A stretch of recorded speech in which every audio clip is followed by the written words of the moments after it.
So let's see what we have in section 3. So it's all about fixing problem. Now OS X is a complicated operating system, and to install it on third party we need to add some drivers, and Kexts are basically drivers like we have in Windows.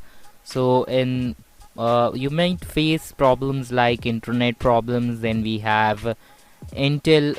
I'll show you how to install Intel Kext files, and these are some problems that you might face normally while installing OS X.